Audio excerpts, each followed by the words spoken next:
Don't forget to like and subscribe. Hello there, Maleficent, Mistress of Evil. Yeah, Mistress of Evil. Now, this movie only happens because of the stupidity of the daughter she raised.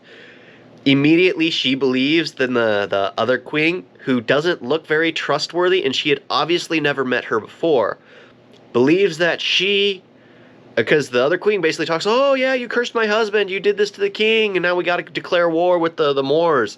Just like,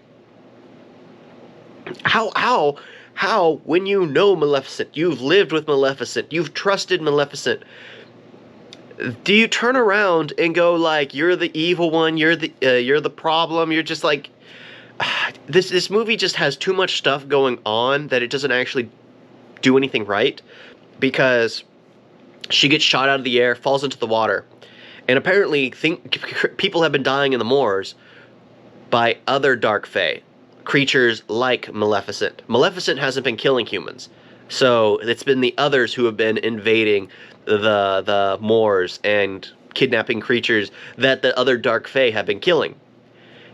Yet they've been around and never approached Maleficent till she was shot and in the water. Then they grab her and take her to her people for the first time ever. Yet you knew where she was, and you chose to leave her there to her own devices. Sure, she is more powerful than any other, but you chose to leave her there because I'm really hoping that someone in the comments will fill in the blank for me, because I have no clue. Because why? You obviously didn't live that far off. It's like a day's journey by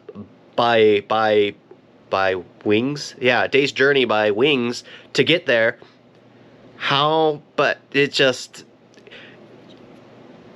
because, yeah, there's just too much in the air trying to make it all happen. The stupidity of the daughter, the fact that nobody investigates the king's fall. They just assume he's been cursed. It could have been dehydration. There could have been many other things that could have happened. But, you know, magic, it's an easy escape. Just like, oh, okay, let's just say magic, and then everyone will believe it. Everyone will believe it. Oh, yeah. The fact there was a fairy doing all the evil scientist work. Of course, it's Wicked. Every time, no matter what fantasy movie there is, Wicked has always got to be in at least one of them or several of them. That's the thing. It's just like he'll always be Wicked. Always. And if you don't know who Wicked is, you guys are terrible human beings, and you guys don't know anything about film. It's absolute. It's absolute. Yeah, he was the cute teddy bear in Star Wars. Of course, I wasn't a big fan of the Ewoks, but the fact that they had like an 11-year-old kid in that role, and the fact that now he's one of the most used in fantasy ever, it's just something that's cool, and you can always spot him out because he's just got that unique look. Yeah, you can always spot him. Yeah, there's something in his face. Because even when he's covered up with a ton of makeup, it's just like, oh, that's Wicked.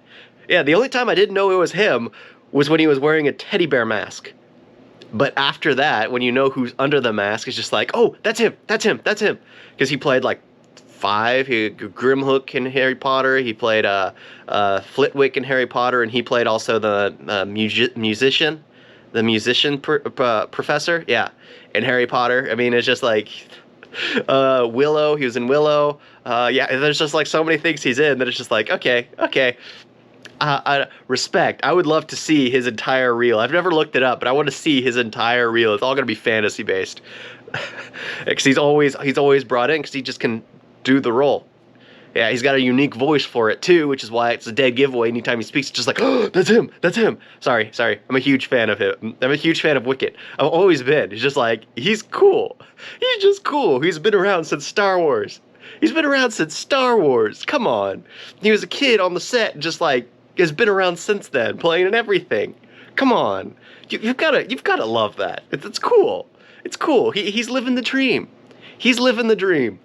Yeah, and most of the time he wouldn't recognize himself in movies except by his voice, or well, he does have a distinct look, so you can tell. But it's just, yeah, I'm gonna go off of him. But Mistress of Evil was a trash movie. Okay, I'm just gonna say that. So it's easier to focus on Wicket because he's just so cool. He's just so cool.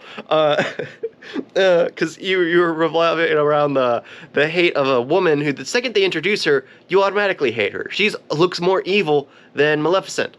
Yeah, and obviously Angelina Jolie, you need to put on some meat. I mean, you look sickly. I gotta say, that's just ugh. Sorry, but that was just like, ugh, don't mean to judge, but it's just like you that can't be healthy to be that thin. You know what? I'm not gonna go into that, even though I technically already have. Yeah, that's pretty much all I gotta say. The movie just is too much of a coinkydink for it to actually be good. Sure, all movies are just coincidental. This happens, then this happens. Just like in the first one, the peasant becomes king, but he became king over his ambition. This one is just like, she just hates them. She just hates them. Yeah, she just hates them. There's no reason for, well, there is a reason for it because her brother disappeared. But as soon as she said that, I just felt like lies. Because if you're willing to do all this, stab your own husband, let your own soldiers die, odds are you killed your brother to try to lead the people into a fight against the Moors. I never once believed that the Moors killed her brother. It was her. So it's just like one of those things, just like, you can say that, but all evidence to the contrary, sister. All evidence to the contrary. You can say whatever you want about the Moors, but all evidence to the contrary. Thank you all for watching. Talk to you next time. Doodles.